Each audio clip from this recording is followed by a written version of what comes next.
Hello and welcome to episode 59 of the Talk Nintendo podcast. I am one of your hosts, Casey Gibson, and joining me this fine evening on the eve of the Miiverse's demise, the one, the only, Perry Burkham. Oh man, I forgot about that. Yeah, I believe it's technically the 8th at 1 a.m., I think, is when it's officially shutting down, so that's just a mere couple hours from now. Wow. And if you're listening to this, R.I.P. You know what I say to that? Good riddance. Ooh-wee! Hot take. Well, Casey, I'm feeling pretty good tonight. I stopped by Walgreens. I always stop by there and check out their deals, you know. And they had the good old Arizona peach teas that are great buys for 99 cents, and they were 2 for $1. So I picked up a couple of those. I got the diet peach tea because I'm diabetic, so I gotta get the diet stuff. Sounds good. Well, not the diabetic part, but the tea part sounds nice. Diabetes. This sounds good. Yeah. It's not that bad. I went for a walk today, and I came back, and I saw that someone hit my car after I just got it back like 5 days ago from another person hitting it. I cannot believe that happened. I'm so sorry. Dude, it was so funny because I'm walking up the road and like my car is in the driveway, which from the angle I was walking there was like a bunch of bushes in front of it, but it was like not a super thick bush, so you could sort of see through it. And I'm like, man, that sort of looks like a weird like the light's hitting that part of the car really weird. It looks like a dent, but I'm like, it was right around the back right tire where it sort of has some curvature going on. So I'm like, oh, it's just probably, you know, the light hitting it weird. And then I got closer and I'm like, are you kidding me? I literally, less than a week, I got it back from the other person hitting it, and then I put it into the shop to get it fixed, and now, again. I couldn't believe it. Man. Yeah, so someone must have just hit it in a parking lot and drove away, and since it's on the back right side of my car, I don't usually go on that side, so I just, who knows, it could have happened. I think it happened on Friday night when I was eating that sweet New Orleans gumbo. Oh, gumbo. You have my attention. So needless to say, it was totally worth it, because that gumbo was ooh-wee. That's one of Casey's words, ooh-wee. Oh, yeah. And, yeah, so that means it's good. That means something good's going on. So, well, sorry to start the show on a downer like that, but we're gonna truck on here. We got some stuff going on. It's gonna be good. Yeah, we got some good stuff. Of course, the staples. We're gonna talk about what we've been playing. We're gonna be talking Switch download, some news, but we got a little something cooked up for the topic of the show. That's gonna be fun, right, Perry?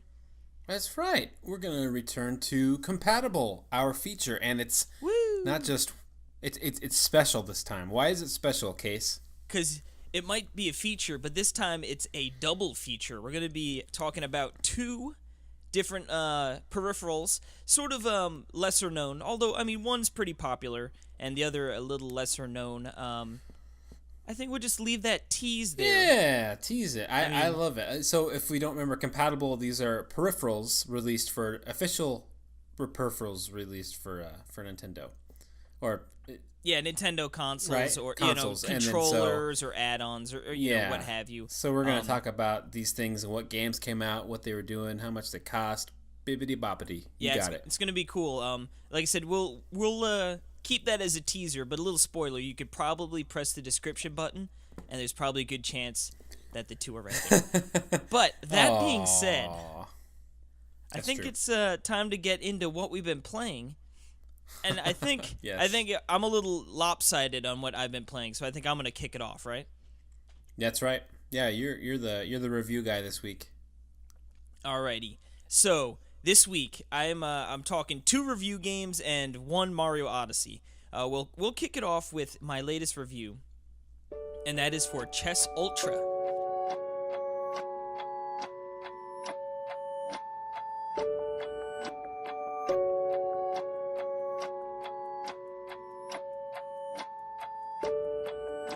All right, Chess Ultra. So this is chess. Yes, it is definitely chess. And that's all you need to know. All right. Next game now. Chess Ultra is really cool. It's the first thing you're gonna notice when you fire this game up, or if you look at some screenshots or anything, is just the attention to the graphics and how it visually looks. The game is super nice, super polished, looks really great, and you're like, okay, like, because you can go on a smartphone, right, and you can get chess for free, right? All these apps you can pretty much pay, and they're just or go to any sort of store and get it, which of course that's harder. I mean, this is a tabletop game, is what I'm trying to say. Yeah. Or you can go to the park if you have the pieces. Sometimes they got the tables set up right there for you. But But yeah, so with Chess Ultra, like I said, first thing you're going to notice is it looks really nice. So it sort of gives you that premium package vibes right off the bat. Like they're not just giving you like a Chinzo, boring to look at chess game. They've taken time to make it look nice. Is it like realistic? Is that? Yeah, like the environments are pretty, like, one of them is in, like, it looks like a study of some sort on a nice table, and you sort of see, like, items laying on the table. There's one, I forget what it's called, but it looks like you're in, like, a cave on, like, some ancient, it's weird. It's pretty cool, though, and they each have, like, different music to go along with each little area, and there are a number of different, like, actual sets of pieces you can use. I think there's 4. They all have different looks on them, and then of those sets, you can actually change what material they come in. So that pretty much just changes the colors, and so you have customized gameplay right off the bat as far as how you want your games to look. On top, that's cool. Yeah, so that's nice. And then on top of that, they offer, I believe it is 9 different difficulties. Starting from novice all the way up to grandmaster. So it has, difficult level for pretty much any player that might want to play. Whether you've never really played chess before, or if you are, I've been playing for years and I just want to pick it up on my Switch. They're gonna have a difficulty that can sort of appease to you. Now, what about you? I mean, where are you standing? Do you know how to play chess? I mean, did you play chess a lot, or? Yeah, I've always liked chess. I've never been like a huge, player, or like gotten too serious where you go in and do all the research on different strategies and stuff. I'm sort of more of a wing it. It's a good game. I mean, I think it's kind of important to point out that it's very similar. I mean, like Fire Emblem. I mean, it's a strategy game like that. I mean, just without RPG mechanics, but very similar, Yeah, there's no luck involved, like with crits and stuff, obviously. Yeah, it's just very... but, I mean, there's definitely a similarity there, and I think skill, like the same types of, strategies can come into play as well. Yeah, I mean, chess is one of the deepest and, greatest strategical games, probably the greatest strategical game of all time, to think of how long it's been around and how it just... You need to be so smart to actually be really good on it. So it's a great game. I mean, it's pure. It's a pure strategical game, and that's what's great about Chess Ultra is, like I said, it presents chess in a nice, easy way to play.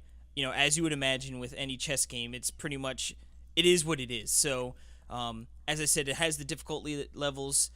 It's got the different modes, like you could play blitz mode, which is you have 5 total minutes to play the game, in the sense when it's your turn, when the clock starts, so that sort of forces you to approach it with haste instead of sort of methodically thinking and planning out your strategy. So It's got the different timers on there, which is nice. It has online play, which is cool. What's weird with the online play is it's sort of like the mobile approach to online play with chess games, so where it's like you send your move to your person you're playing against, and then they send it back. But what's that called? There's a word for that. Passive or something like that? Maybe something like that. Where, like you said, it's like, I can make a move, I'm going to turn the switch off, and I'm not going to play till tomorrow. And then, in the meantime, you hope they make the move back to you. So, which is like nice. Sending an email, Yeah, it really is. Just send... Which you can play chess over emails, which is, I think, is great. Oh, yeah, just E4. No, I think it works well, obviously, because chess is a game that generally takes, games generally aren't over 'cause then you can, that quick. and But you can strategize at your ease, you know. yeah, well, but here's the thing. I sort of wish they had an option where it was like, I want to sit down and play a match right now. Like I can commit the next hour. Like I want to sit down and be in a room where when the person leaves, they lose kind of thing.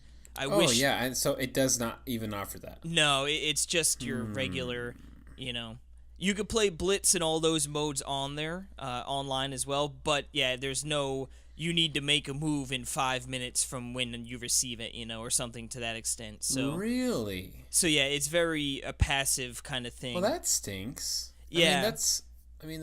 I mean, if you play with your friends interesting. or something, you can Why? obviously play back and forth real quick, But if you're playing with a random person, you're sort of at the mercy of like, oh, do they have time to play? Like I've played a couple matches where the other person was actively playing, so we went through a whole match. But I've also had more often where it's like, oh, I send a move and I have to wait to get one back, or we make a couple moves and then they leave. And what's nice about this to sort of circumvent it is you can have 6 active games at one time. So yeah, that's what I was gonna say. Then you can feel like you're a genius. Yeah. Oh, yeah, like, mad like scientist. those guys so like many walking face like the one guy facing 6 people at the same time. Yeah. Checkmate. As you're walking by. Yeah. That's you.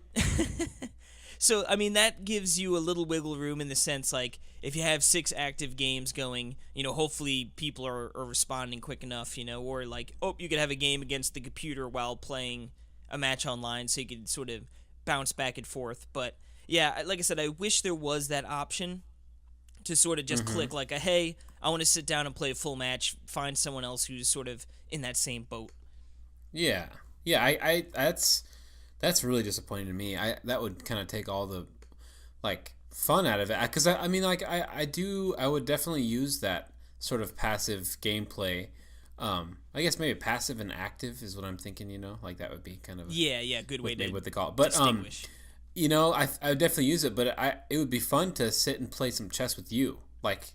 And you'd, be on a Skype call. Like, that would, it'd be fun, We totally could. And like I said, it goes, if we're both in that game, the moves they happen right away. So it's not like, there would be any pause if you and I were both playing in the game at the same time. It would feel fluid and it'd be great. It just, there's no way to ensure the other player is going to be doing that. Oh, okay. Yeah, okay, so we could be in a game together.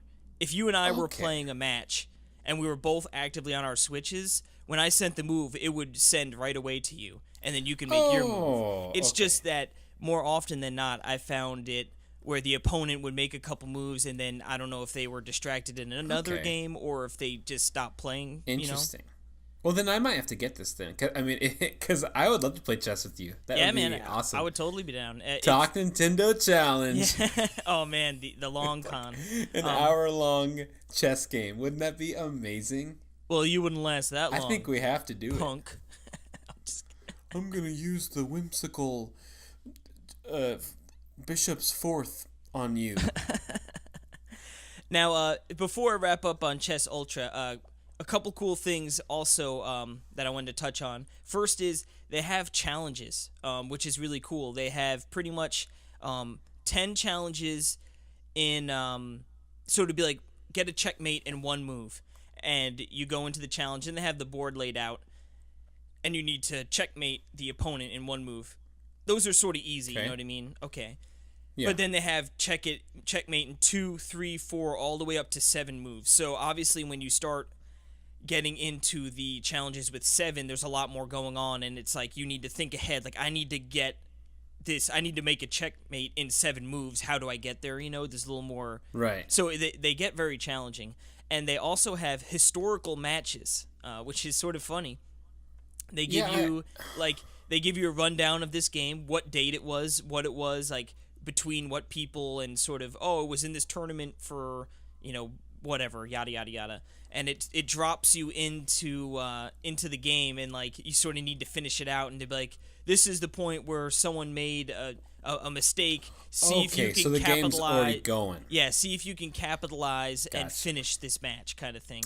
Oh, that's neat. I love that idea. Yeah, so like, and I believe there were 12 of those. So there was, I think, a total of 82 challenges. So there's quite a few challenges to do. That's cool. I was trying to figure out like how could you replay games because Yeah, how would you like, know you what could they just moved? start from the beginning and but okay, that's cool. I love it. They also have a bunch of tutorials, pretty much ranging from movement, what each piece does, all the way up to some opening, middle game, and end game strategies. So it's good for, even if you've never really played chess before, this is a game you could pick up, run through all the tutorials, and get a basis of how the game operates and how it plays. And it could be used as a tool to learn the game as well, especially when you start on like the earliest settings. They're pretty weak, and you know what I mean. And sure, maybe for a beginner it might be challenging, but you could sort of work your way up. That's awesome. And then last but not least, which is so cool, is the tabletop mode. So if you play multiplayer with a person local in handheld mode, you could just lay the Switch down on its back, and it pretty much plays like a real chessboard. So you're sitting across from one another. I'll make my move, and then the interface actually flips on the Switch to face the other way for the other player to make their move. And it's cool how it's like a real board, And you can use touch controls, which work really well in that situation because, you know what I mean, it's sort of laying right there in between you. Okay, and I was wondering about that because they were really advertising the Joy-Con support for this. And, I was like, well, is there touch controls? Because, I feel like that would be way easier. Yeah, I mean, to do touch controls. The single Joy-Con obviously works well, also, it's not a bad option, but I like the touch screens in that sense because it was just, you didn't have to worry about controllers. It was just touch your piece and touch where you want to go, and it worked really well. So Cool. I wish I had more opportunities to play local play because I thought that was a really cool feature. But yeah, overall, I mean, it's if you like chess, I mean, this is going to offer something for you, whether you're new, advanced, interested in it, between all the gameplay options with the challenges and stuff and the tutorials, I think it's a really, really great package. Oh, and cool. I keep saying one last thing. It has cross-platform play, so you should, never really have any problem finding someone to play with.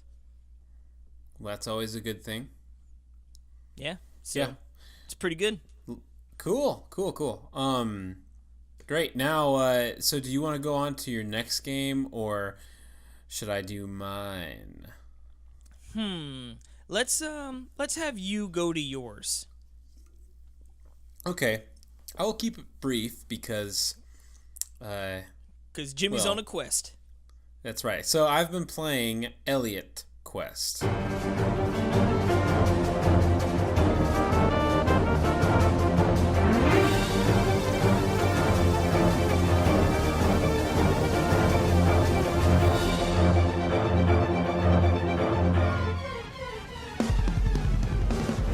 Yes, Elliot Quest. I now own it. I have bought it on Wii U and 3DS and Switch.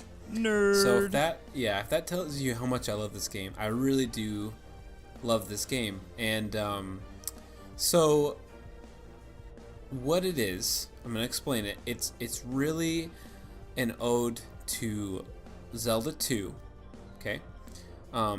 Except for it's playable in 2017. What are you insinuating? I mean, just a relic of its time. I feel like that would be the coolest remake, Zelda 2. I think since they've done Metroid 2, they gotta do Zelda 2. I think it'd be so cool. Maybe that's what they're gonna do on Switch for their Zelda, the next Zelda game. That'd be awesome. It really would, but okay, because it's the oddball, right? It's totally the black sheep out of all the mainline Zeldas. It's no doubt. It's because I feel like in the NES days, they would approach a sequel with trying to change up the formula as much as possible. Yeah, exactly. Which is awesome. I mean, who doesn't appreciate that? And so, I actually would love to give the original Zelda another shot. Like, I definitely would love to do something like that. But anyway, Elliot Quest. You have a big overworld. Well, it's not that big. I mean, it's just it's an overworld. You walk around. You go to different places. Cool HD rumble support in this game as well. It's not anything special, but it's really fun playing these old retro, like neo-retro games with rumble. I just noticed it a lot in this game, a lot more. Like, for instance, like when you're walking around the world and you're trying to, like, you don't really know exactly where, like, what are areas you can enter. Okay. Because like the overworld is like a big, like a huge. If I was looking at, like the state of Texas. That's my first state I could think of. Where if and then like you're walking around it and traveling, and then sometimes you can't get to areas and you have to make it. But you basically can basically just walk around the map like without boundaries. Could you get to Arlen, Texas, without boundaries? Yes. Well, of course. Okay, that's all I need. Yeah, but basically, like a little exclamation point or something like that, like pops up for you can stop here, enter it. But the HD rumble helps with that a lot because it'll rumble and it's like, okay, here I can stop here, and it's just a little tiny thing, but it's nice. Like it's literally like, this is really nice to have the rumble. Nicely. Yeah. So I was gonna mention just one more thing about. Okay, so it plays like Zelda 2. It also plays like, it's a Metroidvania game. Very similar. I mean, you are going to be visiting new locations, getting new gear. Like, if you take Zelda and put it in a side-scrolling game, is it not Metroidvania? You know what I mean? Yeah, I can see how it could be. Yeah, a little bit. You know what I mean? Like, you're going through. Yeah. Anyway, so. The art style is just amazing. I really appreciate it. It's something that really got me hooked on it. I was always really interested in it, even when I saw a trailer for this game before it came out on Wii U. I thought it looked really cool. The art was really cool, and it has these gorgeous, vivid colors. And I guess I'm not going to get into too much because I demanded you to play this game. We're going to talk about it more. Yeah, in a couple of weeks. Yeah. A big thing to know is that the music, it's made with the SNES chips, like the same stuff, and it sounds like Link to the Past music. That's all I need to know. The same instruments. Oh, and then the sound effects for like moving in the menus and everything are like Wind Waker sound effects that you're gonna recognize. It's hard to explain. It's not hard to explain, but you will find out, and it's just like, oh baby, it just sounds so cool. And a big part of the game that frustrates people is that a lack of direction. But honestly, it's really about exploring and figuring out things. I've only had to look up one thing to look this time, and it's just, if you have trouble, just look it up. Like, it's not a big deal. I can't wait till I'm like, I had to use a step-by-step walkthrough to get through the whole game. Yeah, I know. But once you get, it's good though. Like, honestly, and we'll talk about this more, but the parts where you're super stuck on, that's old school gaming. Like, that's like, how the crap do I get through this? Like that. But those moments of frustration and exploration and trying to figure out exactly and finally figuring it out. That's what it's all about. That's the dynamic experience. And when you don't have that, like nowadays, that's just like gone. Like, it's how smooth can I make the experience, Like, even in Breath of the Wild, there's not even really anything like that, where it's like, where in the heck am I supposed to go? There's a little bit of that, but it's mostly like explore. There's this thing. And then hope not to die. You're always gaining things. You're always getting money in a sense. You're always getting knowledge of stuff, and there's not really anything that's like crazy. Which I'm not saying that's bad at all. But it really is. It has that old school level design and stuff that I really like, and it's good, and also like it has like checkpoints and stuff. So it's not like it's not too archaic. Yeah, it's not like you die and then you have to go through this huge level again, and you know what I mean. Like it's not like that. So it's really good. I'm picturing like, yeah, all of a sudden I get in there. There's no save points. I'm just like, what did Perry do to me? Yeah, no, there's checkpoints everywhere. And they're actually you don't save. You have to go through the checkpoints, but they're like everywhere. So no, yeah, anyway, I'm looking forward to trying it out. Yeah, just because I've heard so much about from you and other people. Yeah. You know what I mean? It has such a legacy. Yeah, I remember like Johnny Metz talking about it, and I think he had it on. He brought it to TYP on why am I blanking on the radio on the trivia? Show.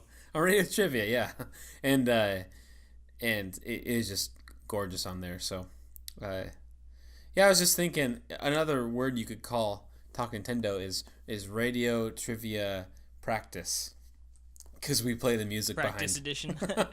Yeah, listen to Talk Nintendo so you could be a master at radio trivia. That's right. It's true. So anyway, yeah, more on that in 2 weeks, right? Well, yeah, probably.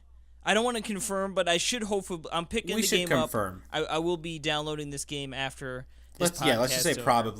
probably 2 episodes from now. Yeah, so I would episode imagine 2 at 61? absolute worst would probably be 3, but it should be 2. Yeah. Okay. Cool. I haven't picked up Stardew yet, so You monster. I'll pick it up tonight. How about that? But I also have another review game that I got. It'll do 2+, so you'll hear from me next week on that. I'm excited about that. Yep. Anyway, let's talk about your other games, which I also have. We also obviously have a game that we're going to talk about. But before that, we have this little tiny game that's like a certain Flappy game. Yes, it is called Night Terrors.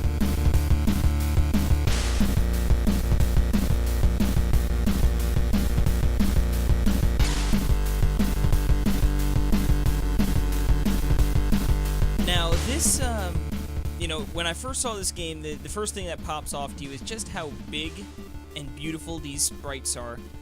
It is a, neo-retro game, as we were saying before. It's got that 8-bit vibe.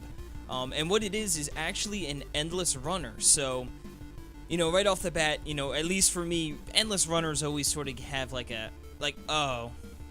an endless runner, sort of that, all right, I pretty much know what it endless, is. Yeah. Yeah, it's like... I mean, like, endless runner, it makes you think, procedurally generated, not a lot of thought, Yeah, whatever. And you're gonna play it a few times, and that's gonna be the end of it.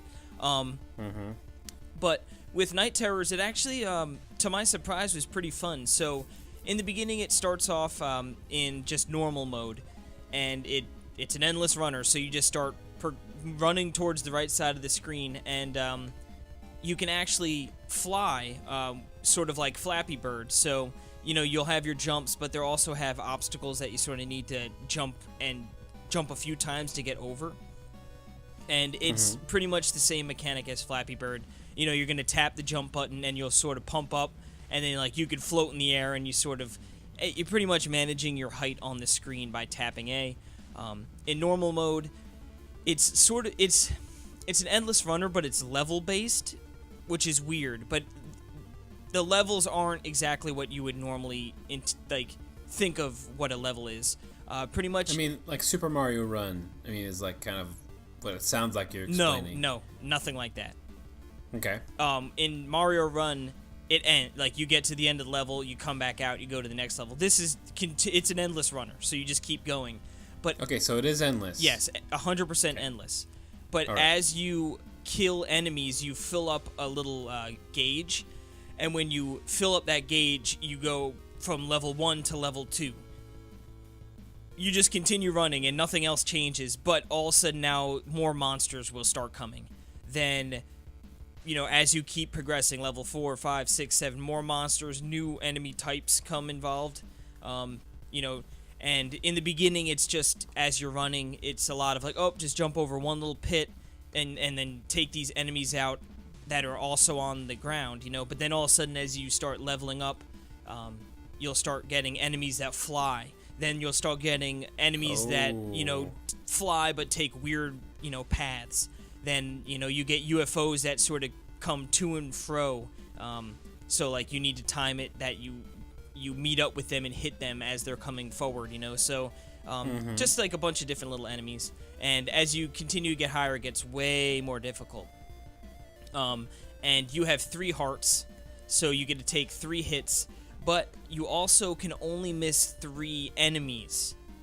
So if you let more than 3 enemies, or actually I should say when you let the 3rd enemy up, it's a game over. So you need to make sure you're actively attacking the enemies.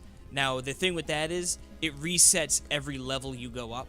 So say you miss 2 on level 7, but then you level up to level 8, that refreshes. So you can miss 2 more enemies before, missing the 3rd being a game over. So just a little bit of a tweak on that. And pretty much there's 5 modes. So as you get high scores or meet benchmark scores, pretty much score 20,000 to unlock the next mode. And then the next mode is pretty much 100% Flappy Bird.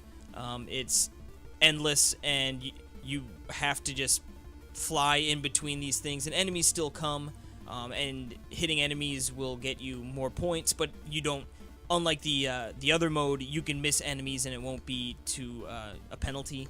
And then there's pretty much from those 2 modes, they mix and match the other modes. Like the one mode I think is just literally endless runner, like on the floor, like pretty much the normal mode without the level progression. Like it's just score as many points as you can. K-type was probably my favorite, and what that is pretty much Flappy Bird with the level progression that I talked about in the normal mode. And that one, what I liked about that is it would get difficult and challenging quicker. So like there wasn't that slog of like, oh, I had to go through the first 6 or 7 levels before I ever really started to see a challenge, So that was my most that was my favorite. And then the last mode, I think it was Nightmare, which is literally 1 hit, 1 miss, endless runner. And that one's obviously really tough because you have no room for error. But overall, I mean, the game is pretty fun. It is an endless runner at heart. So at the end of the day, it's gonna take you as far as an endless runner's gonna take you. As you go, you do get some items that you'll unlock items, and then they'll be sort of randomly given to you throughout a run. All these runs are procedurally generated, so they're all a little different, but sort of the same monsters kind of thing, same chaos. And yeah, I mean, I think the game's $2.99, so it. Yeah, and I don't see it on the App Store. No. I don't think it's on iOS. Oh yeah, no, I think it's just a Switch game. Mm-hmm. So no, I mean, like I said, I had fun with it. It's $2.99. Well, I wanted to boo it, Yeah. but can't boo it now. So it's $2.99. It's not like they're trying to price too crazy for what it is, but I found it to be a much more enjoyable game than I at first originally anticipated. So no, that's always good then. Yeah. So if Endless Runners or Flappy Bird sort of tickle your fancy, Night Terrors might be worth a shot. Yeah, and I love the aesthetic too. It's really cool. Yeah, very. I guess one little knock that was sort of strange is the load times. They're not really super long or anything, but for what the game is, they're long.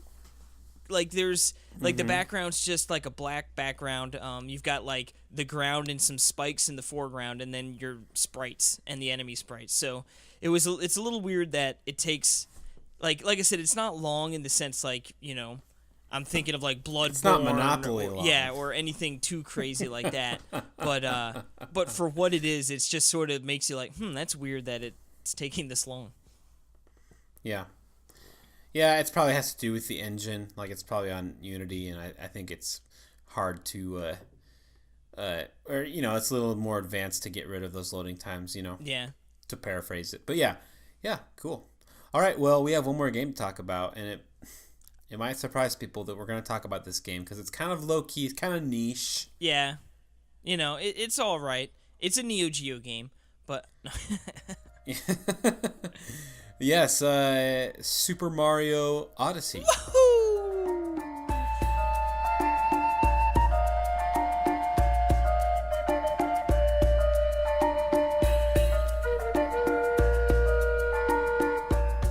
Yes, so I believe we've both beaten the game. Yes, sir. I've put a bow on it. You've put a bow on it? And I'll never play it again. Never played it again, ever. You sold it, sold your copy. I sold my whole Switch. I can't. Nope. I'm done. Yeah, so, I mean, I don't want to go into spoilers too much. No, of course not. Of course not. You know, but if you're any sort of sensitive to anything, you know, skip ahead. You can look at our timestamps. But yeah, the ending is amazing. And this is exactly what happens in the end. Waluigi flies in. Oh, I've said too much. Yeah, what? Whoa! You dirty dog. Love the ending. I just... The whole game is so weird. It is just the weirdest game. Have you been playing more now that you've beaten it? Have you been revisiting all the kingdoms, or are you sort of taking a chill? Not yet. I've been playing Elliot Quest and kind of taking a break from it, just because I've been savoring it like I do with games. Not that I haven't loved it, but it's just I've been playing it with Jill. It's funny talking with Aaron at work. He has the same thing where his wife likes to watch and play too. So he only plays it at home too. So it's kind of like a funny thing that we both did that, where I only like to play it with Jill. It's weird. I only like to play it at home, but not with anyone else. It was just because I liked it on the big screen. Yep. No, but oh man, this game, man, woo! Pretty much, like, I feel like when I first started it, I was really enjoying it. I was having a blast, you know. And after everyone was talking about, you know, like 10 out of 10 game of the year amazingness, and like after the first few kingdoms, I'm like, okay, like I'm enjoying this. There's absolutely no doubt about it. But like, is it really like that amazing, you know? But man, as I mentioned last week, once I hit the Snow Kingdom, that's when it clicked, and then every other kingdom after that point just kept getting better and better. And I just can't believe it. And then, you know, you go through and you wrap the game up, and I'm like, that was an amazing ending. I love that. Now I'm revisiting all of, you know, going back to the earlier kingdoms. And like I just, last night, I went through the Cascade Kingdom, and then, you know, jumped into the Wooded Kingdom. And I'm just remembering now I'm having that nostalgic feeling from a week ago of playing these things. And the Wooded Kingdom music is so good. I could listen to that all day long. Yes. It's just, I'm having so much fun. It's so much fun.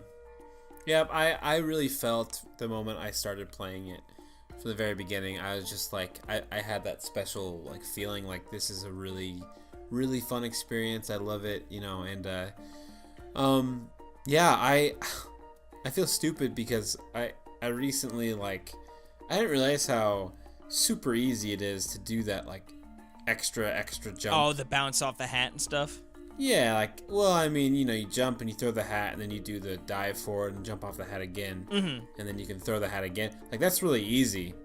And I just, like, didn't, it's just one of those things where it's like I never needed to use it, so I never thought about it. And, like, I knew how to do the jump thing, but not, like, throwing a hat, then doing the dash jump to bounce off, you know? But, man, you can jump so high. Oh, I know. You can jump so high. It's so funny because, yeah, like, I would be able to get my hat out there, and then I would dive at it, and then it would always pull away. And I would be like, like, why can't I do this? And then on Reddit, I think someone had, like, a really cool GIF. And, yeah, someone was like, I can't figure out how to do this dang old jump. And then, like, someone's like, you just hit these buttons. And I was like, oh, that's perfect. Like, okay. Yeah. Like, that's not that hard at all. No. So, yeah, it's easy, yeah. And it's super satisfying when you, like, do, like, some of these jumps that, you know, where, like, I mean, they're not intended to be done that way, but then at the same token, obviously, they knew people would be doing them those ways. Yeah. But yeah, it's just, it's great. It's so satisfying. Did you see the GIF I posted last night on my Twitter? It wasn't a GIF actually. I saw it was like 30-second clip or whatever of Mario. Yeah, I didn't watch it because I hadn't gotten to that yet. Oh, well, pretty much like I mean it wasn't anything too spoilery, really. It was just like it was just It was pretty much like, oh, you just get to this. It was one of those challenges where you need to get there fast before it disappears. Mm-hmm. And I was doing it, and then all of a sudden, I mean, do you not want me to say it? Actually, I should. If you didn't want to watch it, I guess I could just not. No. No. I didn't watch it due to know, spoilers. I'm like, well, let me happened. tell you exactly what happened. No, it's fine. But if people, whatever. Anyway, Pretty much, there's just like this enemy that's flying around, and they have a shine in them. But I was doing the other. A shine? Yeah, I keep calling them shines. The other moon. So I was pretty much just going to do this one challenge, and then the bird happened to fly right in front of one of my jumps. So I got a double moon, and I was like, "Oh man, that was amazing!" And it, like that's awesome. I had zero intention of doing that. I was just doing my thing, and all of a sudden I was like, "Wait, did that just happen? Oh my god, it did!" And then I'm like, "I'm so happy I have this 30-second rewind and save function now." I shouldn't say rewind. The 30-second save function. Yeah. Oh, so that's good. Awesome, dude. Yeah. How many moons are you at to? I guess probably get to the point where we're wrapping up the Mario combo. I don't know. I really don't know. I haven't played it for a couple days, so I can't remember. But the kingdom that you go to straight after is pretty amazing. Oh yeah. See, I totally caught me out. Well, not really, because I saw. Well, some of those how you can sort of see different kingdoms before you actually get there. Yeah, you can warp to different places. Yeah, so I actually... Yeah. Did you get that warp in? Yeah, okay, I had seen it That's before. when I was like... But I was like, oh, that's cool. And then, man, I get there, it's like, oh. It's just as cool as I'd hoped it'd be. It's like, yeah, it's better. Yeah. And then I love how you can find I love how they put the scooter there for you to play with. You want to have some fun? I love that scooter. Yeah, no, so, yeah, Mario. I mean, I think I'm around 400 moons, maybe a little shy. Maybe around 400. Oh, yeah, I'm not even close to that, I don't think. So I'm chugging along. Once you go back to revisit the kingdoms, like, all of a sudden there's just moons I have everywhere, done that. So yeah. It's like I've just been raking in the moons. Yeah, I like the moons. I do wish there was that second step up, though. Like, they got the multi-moons, but why don't they just make those a different thing? Yeah. You know what I mean? Like... Ultra Why is that moon. just 3 moons? Oh no, Pokemon. Or did I say Ultra Moon? No, but I said multi-moon. You said no, Ultra I Moon. said Ultra Moon. Yeah. Gotcha. Yeah. There should just be shines. Yeah, shine get. Now they need to. Yeah, they definitely. I mean, they'll do DLC and they will do the Delfino Plaza, and you'll do shines there. That will definitely. That's gonna happen. I know. I sure hope so. I know it's gonna happen. I sure hope so. Anyway, let's. I hear the music now, so I think that means they want us to move on. So let's take a quick break, and when we get back, it's the eShop Roundup.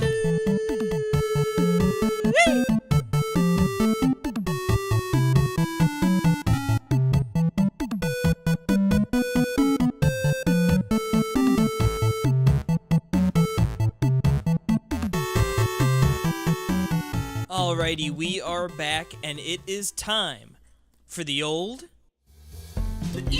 Roundup. Shop Roundup. And this week, I believe it's Return of the Switch Attack Part 2. Oh, yeah. How many games here? Too many. Yeah, man. So much. This is in the last week. So, I think, 15 total we've got here. 15 more Switch games. What is going on? I don't know. But first up, we have Monster Jam Crush It. Boom. You gotta crush it for $39.99. Now, looking at screenshots here, it kind of, I mean, you're a monster trunk. You're a monster trunk. You could fit a lot of stuff from the Home Depot in that monster trunk. Plenty of 2x4s. It looks pretty nice and fun, but I think I've heard some bad things about it. Like, it's not that good. Yeah. And it's $40. Yeah, I mean, I don't want to say I'm surprised or not surprised, but I mean, you know, Mario just came out and stuff, and yeah, let's get Monster Truck. nothing matters anymore. Monster Jam. But speaking of nothing mattering, Cartoon Network Battle Crashers, also at the $39.99 price point. So this is a fighting game. No, what is it? It's not a fighting game. It's an action adventure fighting multiplayer game.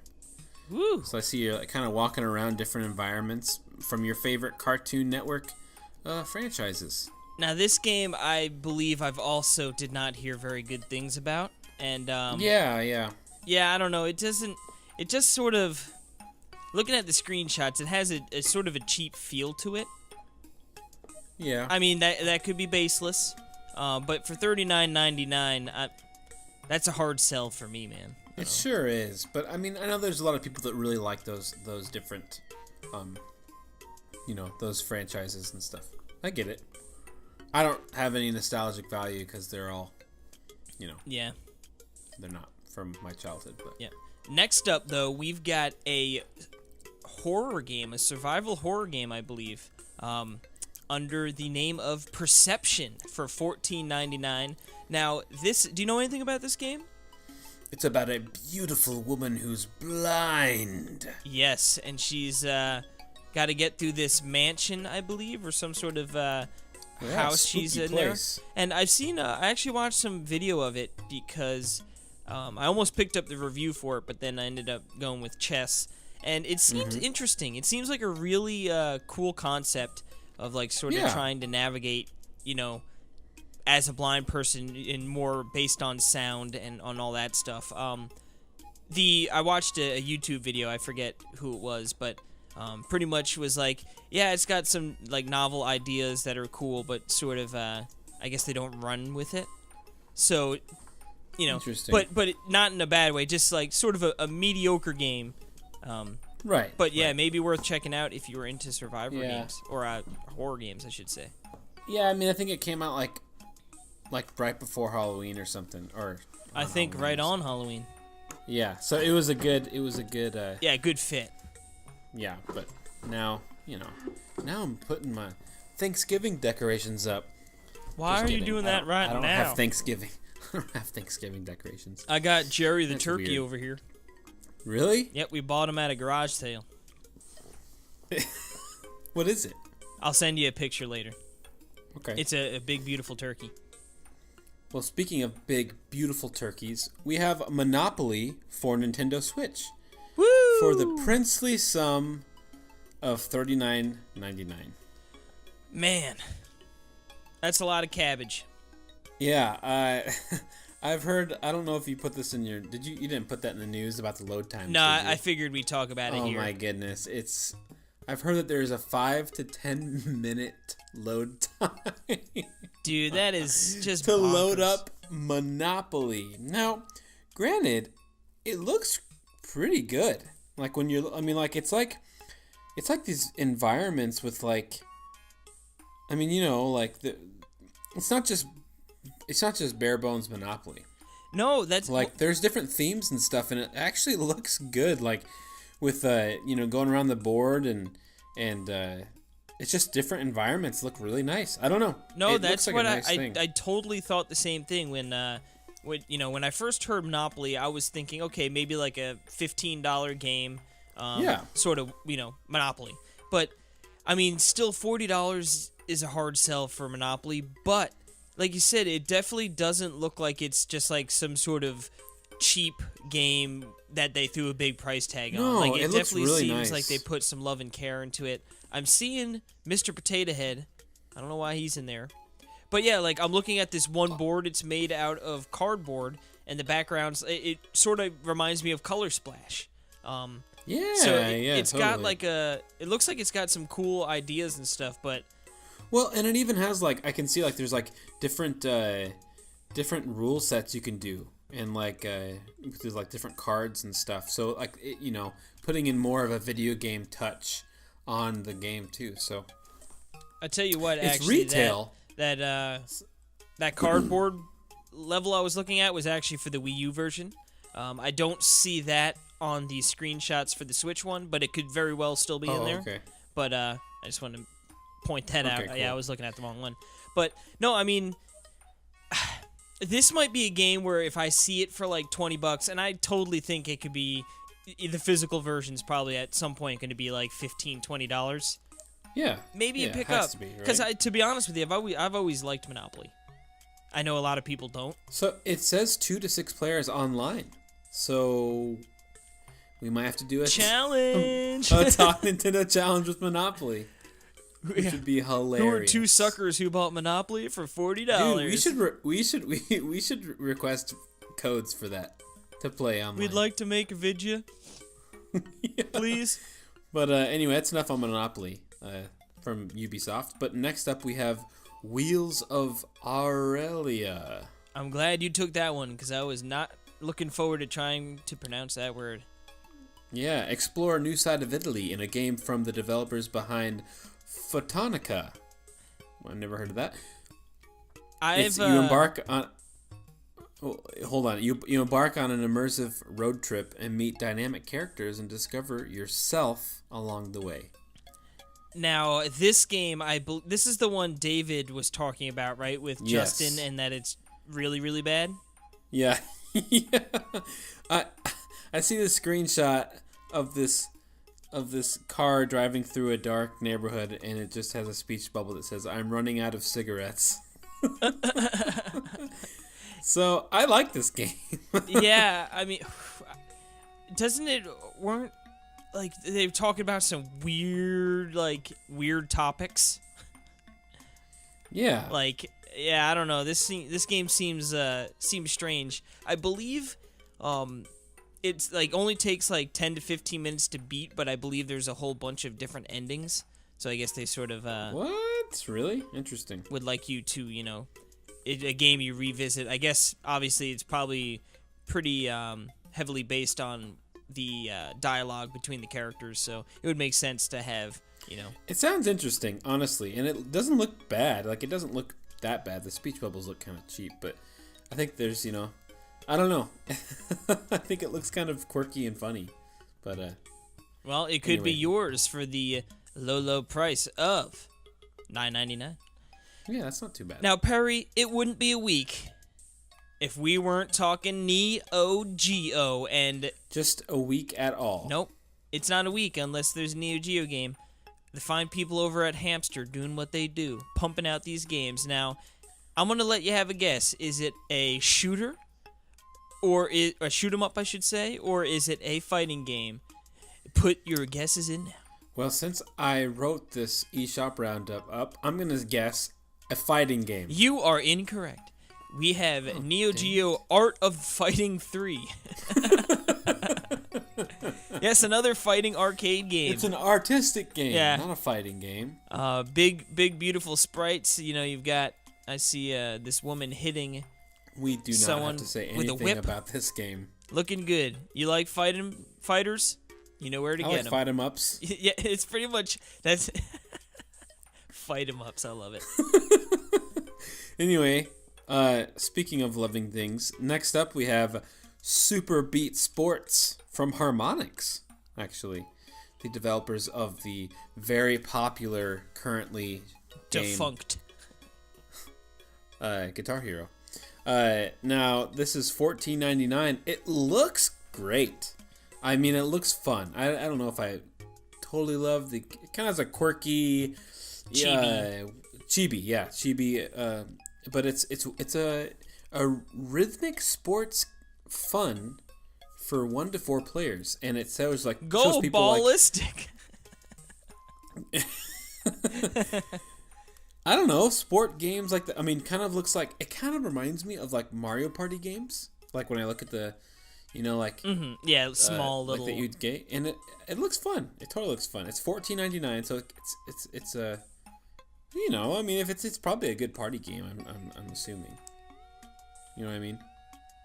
But there's lots of different games. Yep. Buddy Ball, Wacky Bat, Gobble Golf, Netball, and Rhythm Racket. Gobble Golf. I like that one.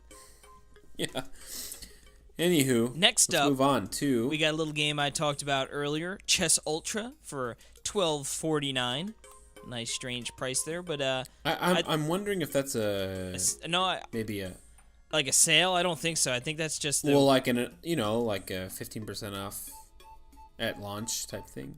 I don't know. They might have been just trying to match the price on the other consoles. Maybe, yeah. But yeah, it's a very beautiful looking game. Very cool. Yep. You talked about it earlier. Let's move on to the Sparkle 2 Evo. Woo! Which, it's funny because the official name on the thing is Sparkle 2 and then capital E, capital V, capital O. But then on the, like Evo, but then on the thing it says, like the picture of it says the Sparkle, and then 2 is like an exponent, and then Evo is lowercase. So I don't know what the heck is going on here, but it's $4.99. They're confused. Yeah. And wow, look at the screenshots. They're actually pretty cool looking. You Perry's play, next game. You play as a little organism and transform into a magnetic aquatic being. So there you go. Interesting. Yeah. All right. You know, it's also this next game looks pretty cool. More Fight for $14.99. Yeah. Now this is I guess this is sort of like an action platformer, right? With like puzzle elements involved and all that jazz, I believe. Yeah, right? Low polygon looking style. You know what the colors really remind cool me of? Looking. Sort of like a Guacamelee or a Severed. Yeah. Oh yeah, and then like totally remind me of that PS4 game that everyone like. Journey. Everyone was like really excited for, and it came out, and it wasn't good. Oh, No Man's Sky. Yeah, totally that. Some of the screenshots, Yeah, nope, I can see that too. Yeah, it's cool. I really like that. It's a first-person shooter. That aesthetic, yeah. So yeah, I didn't realize. Is it the first first-person shooter on Switch? I don't know. I think it is. It looks great. I want to play it. I definitely want to play it. Well, for $14.99, you totally could. Oh, could I? You sure could. Thanks for telling me that, Dad. No problem, Jim. Now go to your room, Bobby. Okay, next up, we have Heroes of the Monkey Tavern. That's an interesting name. Which features an empty room with a pentagram on the floor. I love the logo. It's just like a monkey with like swirly eyes and a beer. I don't see this logo. Are you on Nintendo.com? No. See that? I'm on the Switch. Well, anyway, there's your problem. It's the golden age of dungeon crawlers.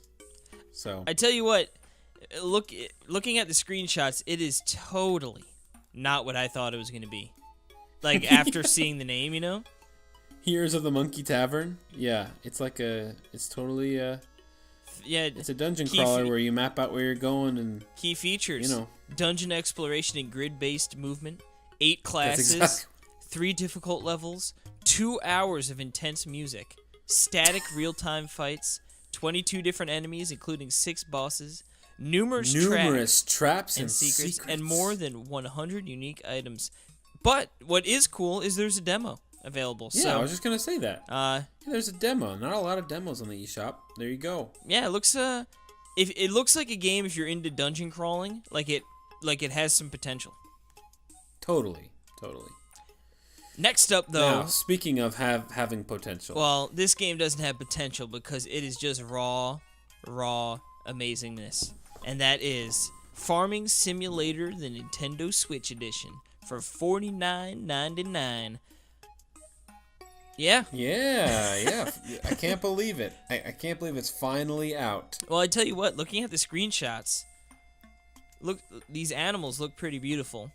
So there's that. Yeah. Well, Don wrote a review for the site, and I mean, it's apparently Germany's #1 video game. Didn't he like it? They love it there. Or yeah, he gave it a good review. Yeah, I mean, I believe. I mean, I've never played it or any games like that, but I guess it's probably just strangely satisfying to do like those kind of tasks. Or you know what I mean? No, I get it. So I totally get it, and I kind of want to play it. No, I get it. Not for you for know, $49.99. being from Iowa, Yeah. Why don't you know, just we are the corn capital of the world. Why don't you just step out in your backyard and do real life simulating? Yeah, I don't need a simulation for farming. I am a farmer. Yeah, I am the simulation. But yeah, that's $49.99. Yeah. I am the simulation. Yep. Next up, That's pretty good. we've got Uno for $9.99. Now, yeah, this snuck onto here. this is Uno. See, now this is sort of what I would have expected Monopoly to be, a $9.99 experience. You know, Yeah. it is just, it's Uno. You know what I mean? So, Yeah, and you can you can do local wireless play and online play. that's sort of cool. And I'm looking at the screenshots, and it looks like you could have different decks for different Ubisoft properties. So it's like you've got the Rabbids deck. I see your Rayman deck, the Just Dance deck. What is going on here? Why is this $9.99 from Ubisoft? And the Monopoly is Monopoly 40. by Yeah, look at that. There's Ubisoft? Rayman. That's so Yeah, it cool. is. That's strange. Just Dance? Yeah. See, now that actually seems... I wonder if it has online play. Probably not. Does. I just told you. Oh, you that. did? Oh, then I was just not listening to a single thing you said. Nope, you weren't. You big Jimmy. $9.99. You know what that sounds like? Talk Nintendo Challenge. Yeah, totally. All of a sudden they're like, No. they're like, man, the podcast hasn't been posted in a couple weeks, and it'll come out. We both went bankrupt on buying all these games for the challenges. We put ourselves out of business. Well, it's funny you mentioned going bankrupt from buying all these games, because this next game is a game that I bought 3 copies of because I was so excited that I didn't want it to break while I was playing. That I just wanted to have 2 backups. Can I have one of your backups? Just kidding. I have 3 of my own. What's this game we're talking about, Case? Sonic Farces. Oh man, there's someone has to use the abstract of farce, right? Yeah. Oh, probably. Sonic Farces. Sonic Forces is it's out, or will be, right? It's out. Yeah. $39.99. Hey, there's free. You can download a free episode Shadow and Shadow costume without owning the game Well, I from mean, the Switch. looking at the screenshots, it looks gorgeous.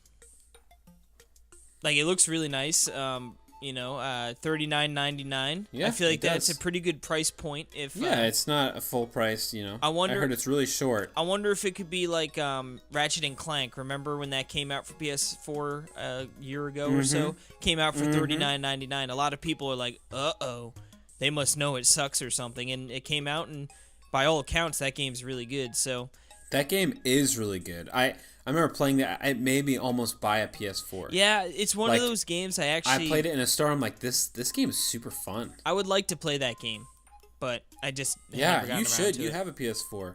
You ding dong. Yeah, yo, dingbat. But yeah, so $39.99, another Sonic game comes out, and I believe the reception's been middling to positive, right? Like there have been some people who are down on it, but for the most part, it's been pretty like a solid game. Unless if I'm hearing wrong. Really? I've heard middling to bad to worst game.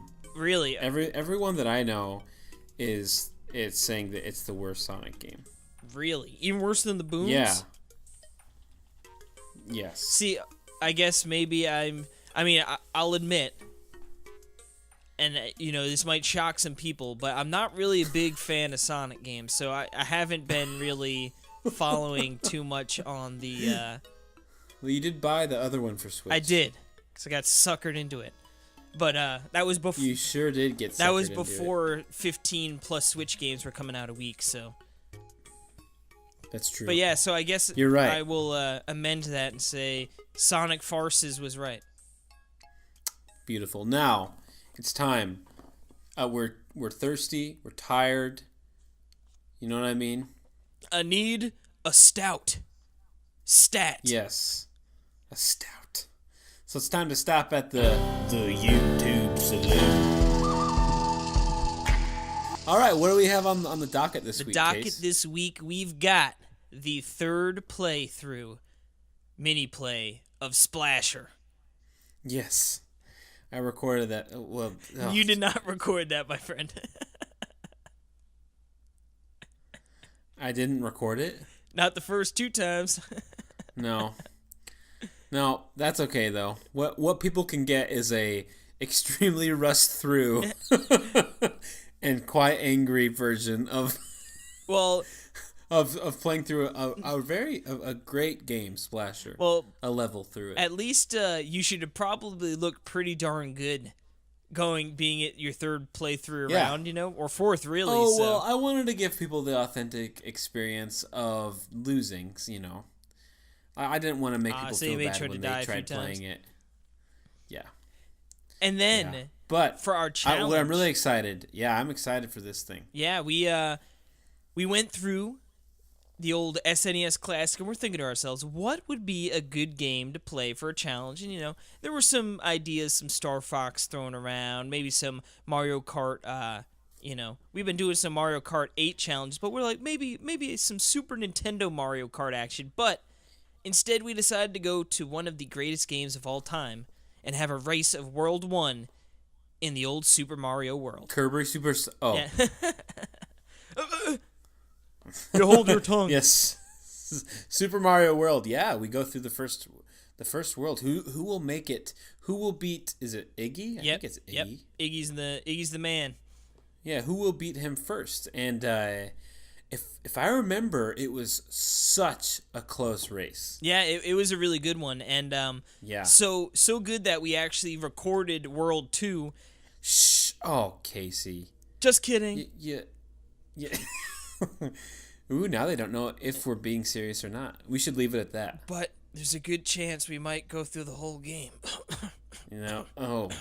Excuse me. Casey, I think you have a really annoying cough there. I'm dying. Yeah, so cool. Check that out, YouTube. We have a link in the description. A link in the description that you're listening to right now on your podcast app. So giddy up. And speaking of giddy up, that'll be the end of YouTube Saloon. The YouTube Saloon. And now it's my favorite time where it's between the YouTube Saloon and the news, and we have this little section here where we can just talk about stuff. News Talk. Casey Gibson. News Talk with Casey Gibson. Beautiful. I don't even need to put the jingle in. Alrighty. As I alluded to before, rest in peace, Miiverse. It is time to put her to bed. November 8th, 1 a.m., just a mere 2 hours from this point. We're in the waning hours. Yeah. People are listening to this right now. It's dead. She gone. It's in the grave. Yeah, it's a shame. I think the Miiverse was something really cool and unique, and I really love the idea. For sure. But it just, in the world of social media, and it makes more sense to post these things to Twitter where non-gamers or people who don't have a Switch can see it, see how cool it is, and sort of bring them into it. I for sure. But it's funny because it's like I think Miiverse on Switch would be amazing. I really do think. I mean, I think that actually has the amount, like it can actually run well. Yeah. And you know what I mean? I think the biggest thing about Miiverse was it just took too long. It took too long to do stuff, and I'm not gonna do it. Dude, everything on the Switch took too long. I mean, like on the Wii U. And excuse me, the Wii U. Not even being like facetious is the word I'm looking for.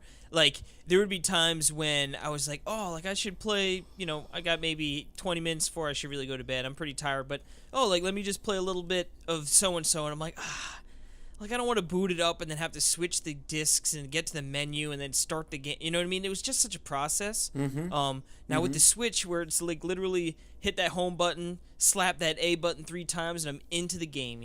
So, I think it would have worked amazing on the Switch. But you know what? I think the Twitch integration or the Twitter integration works pretty well.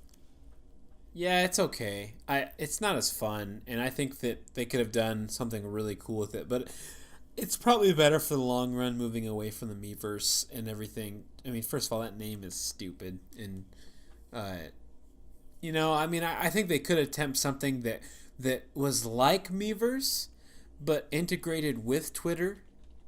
Like, both. Yeah, like it would automatically post some sort of version of your post yeah, to Twitter like, as well. You could sign in, but then it would have that functionality of being able to write in stuff. I think that's just what they should have done. Like it should have been Twitter, but also its own thing where it has its own little application where you can draw on the touchscreen. Mm-hmm. Yep.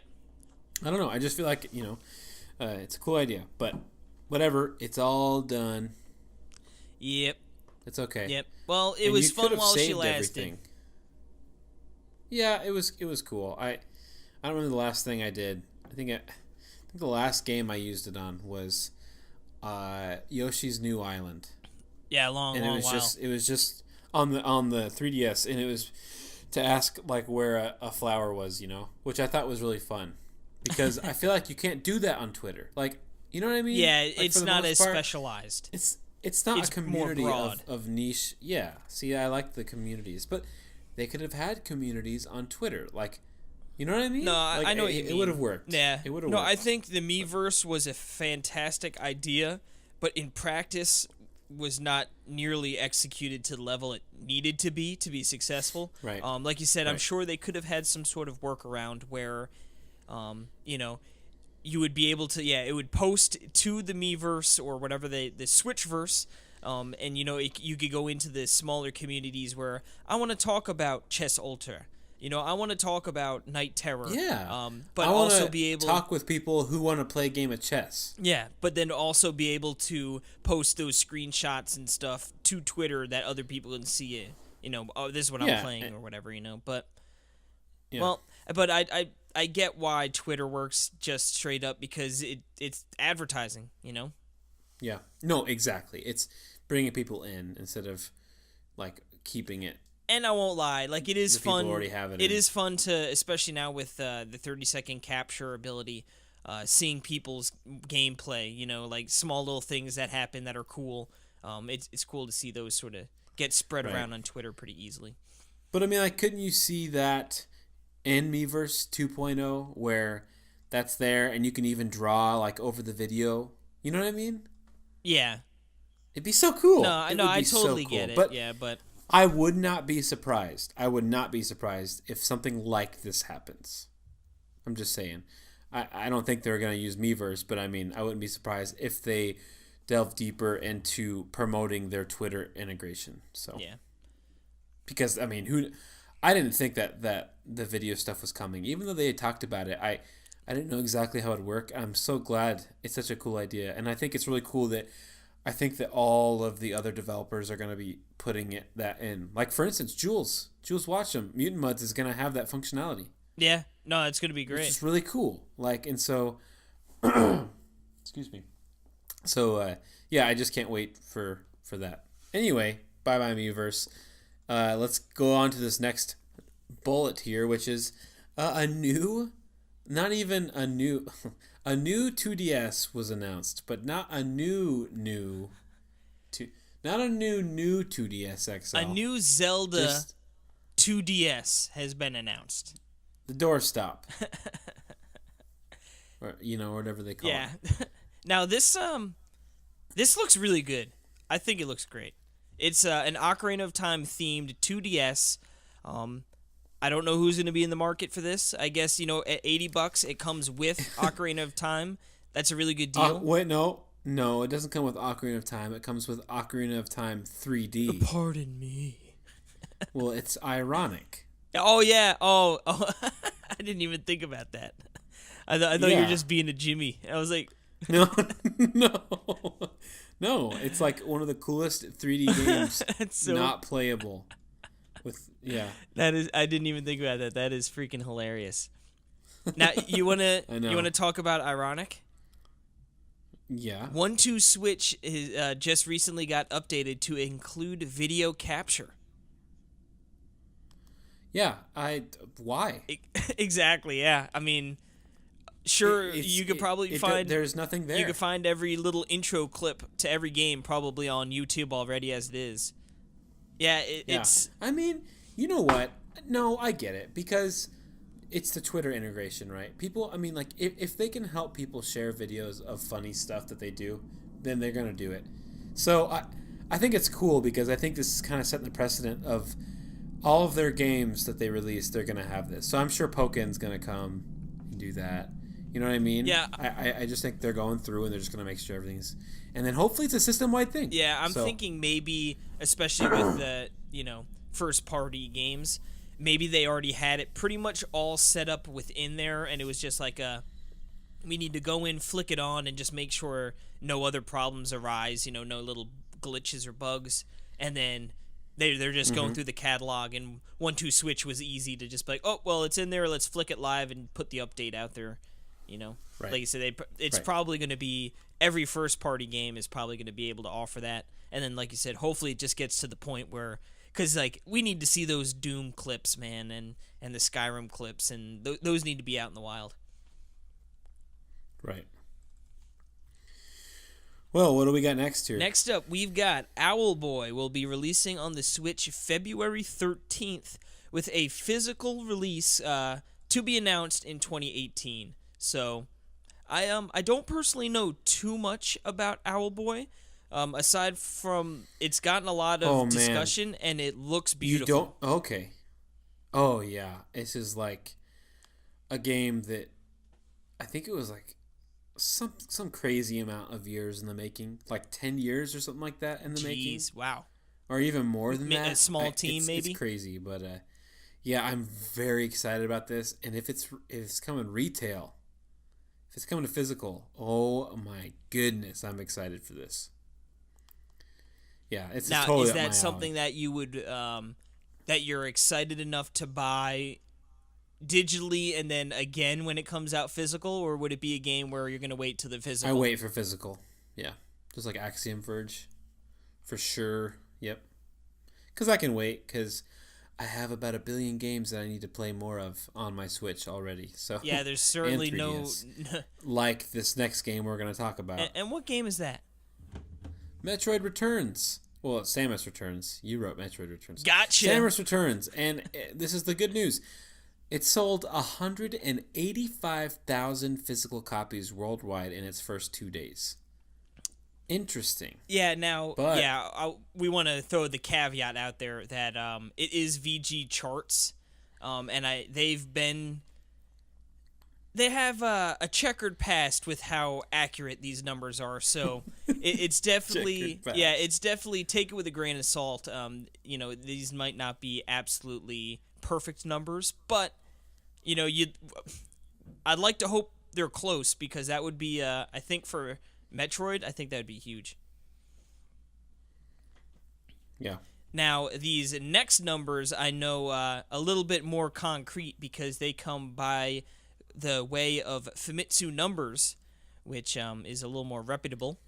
And Mario Odyssey. Oh my goodness, I'm done with this podcast. Mario Odyssey sold 511,625 copies in Japan in the first 3 down days. Down to the one.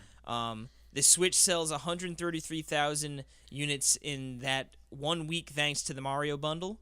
And what I thought was a little interesting, first and foremost, these include everything except download sales, so those numbers are most definitely higher. And for reference, though, in Japan, in the same time frame, which is the first 3 days, Splatoon 2, sold 670,955. So quite a bit more for Splatoon, just to show you how big Splatoon really is in Japan. Oh yeah, I don't need any more proof of that. Yeah. Awesome. Love it. Cool. Awesome stuff. Now, well, next up, why don't you take it? We got some good news. Bandai Namco is going to announce 3 exclusive Switch games in the spring and summer of next year. And President Mitsuaki Taguchi said, "We have put 3 games on the Switch so far, and all of them are doing well. It's a shame, but we didn't think the Switch would be accepted this fast." How? Bandai Namco, man, they're the bee's knees with Nintendo now. With Super Smash Bros. And Pokken, right? He did I Pokken, believe they worked on it. right? I believe. Yeah, that has to be. I hope so. I'm not a big fighting guy, so Tekken is Bandai Namco. I'm pretty sure.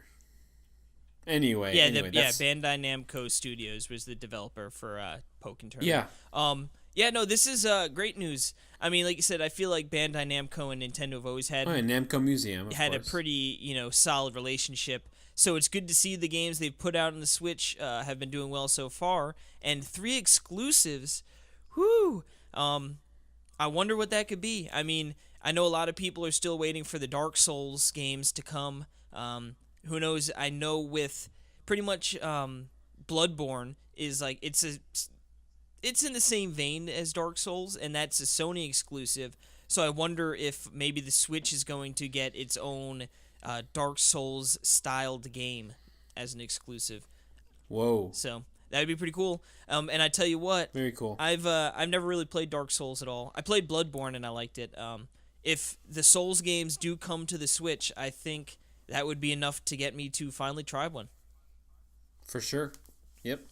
Now, sort of to go along with our numbers that we were talking a little bit before, Ubisoft released a bunch of numbers, and it was a whole lot of crap. But pretty much what was relevant was, and you know what I mean. Like they really get into the weeds with these numbers, and it's like whatever. I don't care that much about all that. What's the number we care about? The number we care about is the breakdown of sales by platform, Q2 2017. Now, for some reason, it said 2017/2018, so I don't know exactly, but I'm assuming it meant just Q2 of 2017. Total number of sales for the Switch is 19%. So, for reference, that's pretty amazing. Xbox One is 20% of their sales, and PS4 is 31% of their sales. And you need to remember just how many more PS4s and Xbox Ones are out in the wild opposed to Switches. Yeah. Oh, yeah. They gotta be. That's awesome. So, yeah, I gotta imagine they're probably pretty darn happy with those numbers. Man, one of the games I really want to get, like really bad, is Rayman Legends. And so I want to get it physical, of course, because it is physical. And I want to get, but not for $40. You get it for like 20. It'll get there. It will. It'll 100% get there. It will, yeah. Now, we had a Nintendo Direct this morning. We sure did. And it was all about Xenoblade 2. And apparently it went over. I didn't watch it. Sorry. Boo. I don't know why. Fraud. I didn't even know it was going. Fraud. Sorry. Yeah. Yep. It went over characters, and apparently the blades are people. Yeah. But also your weapons. Yep. Because they're blades. Yeah, I mean, they went over an absolute ton of these blades, which... and we're going to go through every single factoid. Yeah. Starting with what the first blade was wearing. Now, it looked like a French variety of... cardigan.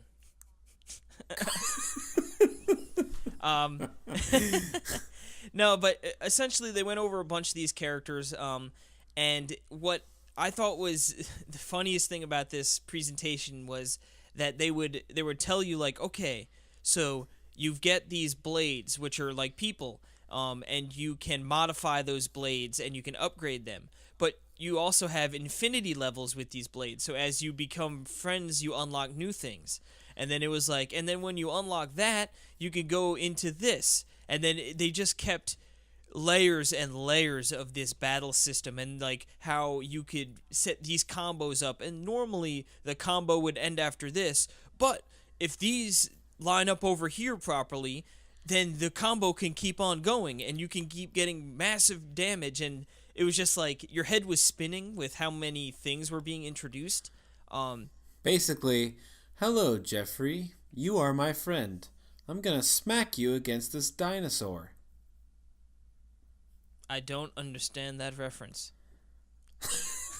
That's no reference. That's just... Oh, just put it... The blade is your friend, and you use it to just smack gigantic dinosaurs. I was trying to think. I was like, is there some sort of connection here that I should be making? But But yeah, I mean, No connection. you Jimmy. Yeah, pretty much. It looks like an insanely deep game. Very anime looking, which doesn't bother me. What's cool is again these huge monsters roam the world, sort of similar to the previous Xenoblade games, and each of them, have special items that are more powerful. And it's funny when you defeat them, a tombstone comes up on the ground, and that's awesome. to indicate you killed them, and you can click on the tombstone and actually re-challenge them. So that's sort of cool. Then, like I said, they talked a little bit about like what's going on with this, story, and the characters and all that jazz. But the biggest news, I feel like, was the expansion pack for $29.99. Now, this expansion pass. Excuse me. Well, it's a DLC. Yep, more DLC for Nintendo, and I think it made sense. I know I'm pretty sure there's DLC for X. I never bought into it, but they sort of gave us a layout here. I don't know if you want to go through them for the fine folks. Yeah, I mean, you can, starting next month in December, you'll get support items for your journey, which, basic, exactly what you'd think would be in a JRPG DLC pack. Yeah, that seems like hey, you bought the game, here's some decent items. Things. Yeah. Nothing groundbreaking here, but starting in January, we're going to get new quests for the main game. That's always nice. That's cool. I mean, I feel like this is a game where I would never play every quest in the game already, so I don't know if I'd purchase more, but yeah, you never know. And then in the spring, a new rare blade. And when I say rare, I don't mean Banjo-Kazooie. I mean difficult to find blade. Well, it's not too difficult. All you need is $29.99. That's right. It's quite not rare, actually. Yeah, but sometimes money is rare. It's endless. There's endless quantity of these blades. You just need to buy them. You're right. What the heck does that mean? This is false advertising. That's right. Throw it out. I hate you. I hate you, Nintendo. And then there's some cool things in the summer. So the spring, you get the rare blade, which is not rare at all because it's in the most abundant blade of all time. Yeah. In the summer, you get a new challenge battle mode. That could be interesting. I think that would be probably aimed to the people who really love getting into the numbers and like max minning. You know what I mean? Like to see what kind of damage they could pump out. Yep. And then in the autumn of next year, a brand new story and adventure. Now that's something that would interest me the most. I mean, I'm definitely like I'm purchasing Xenoblade 2 on launch day. I'm gonna play that game. I'm really excited for it. The expansion pass, probably a pass for me. It might be one of those things where next year, if all of a sudden the new story and adventure comes out and it's like, hey, this is a sizable 5 to 10 hour side quest that looks really cool. Maybe then I'd purchase. I don't know if you'd have to buy the whole pass at that point or if they'd piecemeal it, but that would be something that would interest in me.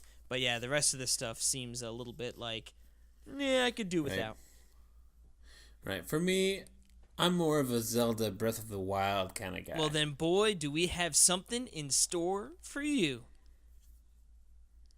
What's that? You can earn Rex's costume in a new side quest in Breath of the Wild starting November 9th, which is actually the day this podcast launches. So if you're listening, you can go get this costume in the new side quest. So that game's out? What's up? Oh no, Breath of the Wild. No, Breath of the Wild. I was thinking like, no, Xenoblade. When does this game come out? Xenoblade comes out December 1st. Gotcha. Cool.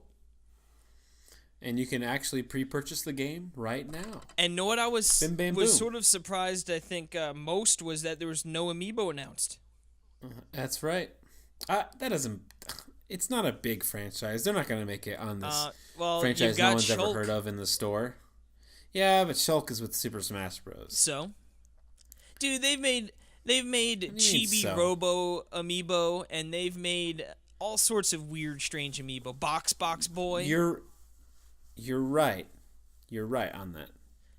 But the Chibi Robo. Oh well, don't get me wrong. I love my bombed. Chibi Robo. And the Box Boy never came out in America. I don't know. I feel like they're definitely not releasing as much as they were. Yeah, You know? I mean, I could have just seen maybe Rex and I forget the main Blade's name. Yeah. Like a 2-pack, but yeah, I don't know.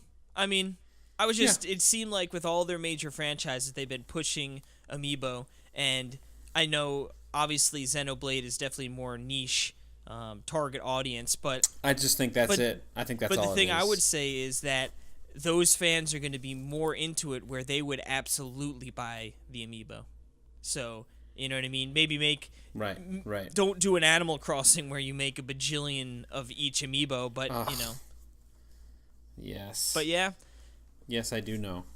That's going to bring us to the end of the old news block here.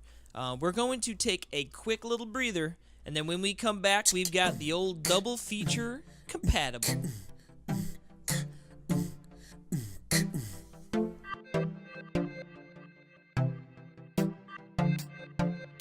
Compatible.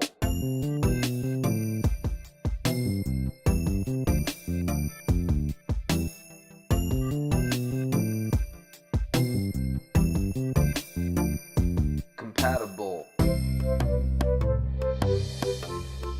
Alrighty, we are back, and it is time for compatible. Yeah, we've already listened to the song, so you don't need to do that. Compatible.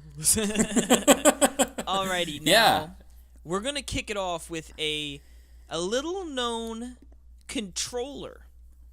And why don't you tell us what we're gonna be talking about to kick us off on this double feature? Okay, we're going to talk about the old GameCube controller called the ASCII, is it 2 or II? 2, I believe. Let's call it 2, Keyboard Controller.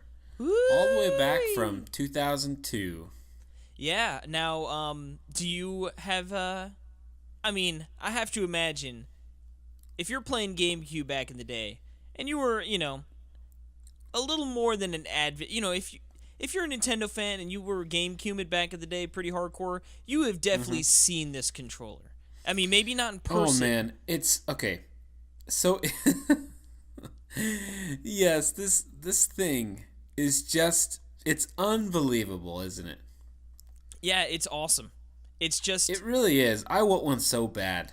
It's just a GameCube controller, like, stretched out super wide... And with a keyboard straight right there in the middle Not of it. a small keyboard, but a legitimately, like, computer keyboard. Yeah, it's pretty crazy. I mean, like I said, I remember back in the day, I definitely remember this controller. Like, I never owned one. It only came out in Japan, so you'd have to import it if you really wanted to use it.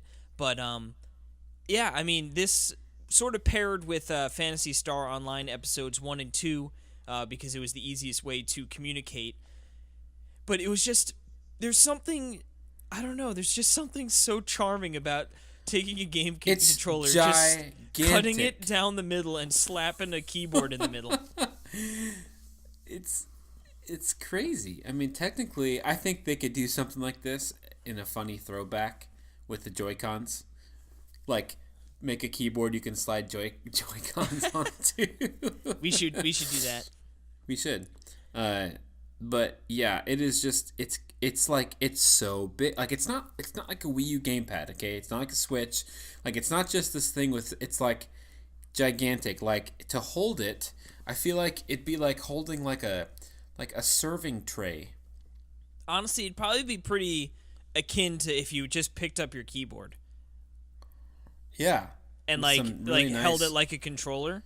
Yeah. You know what I mean? It's probably sort of similar to that. Yeah. Now, it's very comfortable. What's cool about this keyboard is it contains both Latin and Japanese hiragana. So it's got English. I think it said it had 4 different like languages on there, between Latin, Japanese, English, and I think there was one other. What's really cool is that it actually requires 2 controller ports to operate. So it's got double plugs, which I thought were one plug interesting. for the controller, one for the keyboard. Yep. And now they're not really that. I mean, they're pretty expensive, I guess. I was on eBay before, sort of checking out the prices, and Not that expensive. yeah, I mean, seems like if you just wanted the controller, you could pick one up for about. There was one up there for $75 or best offer, so that's not a terrible price. If you're a collector, and with the box, I saw one for like $90. That one still had time left, so it could have jumped up a little higher, but it's pretty expensive for a GameCube controller, but it's not gonna it's not like a 64DD where you're spending hundreds and hundreds of dollars to sort of be able to see it and play it.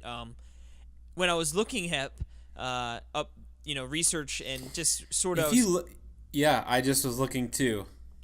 And I mean, what I found funny was on our fine website, Nintendo World Report, original site founder Billy Berghammer, and who now works for Nintendo of America, actually wrote a review for it. And would you like to read the quote? Yeah. I mean, we could read more. He has a pretty good. Oh, it's a lengthy. Oh my review. goodness! It even has like individual scores.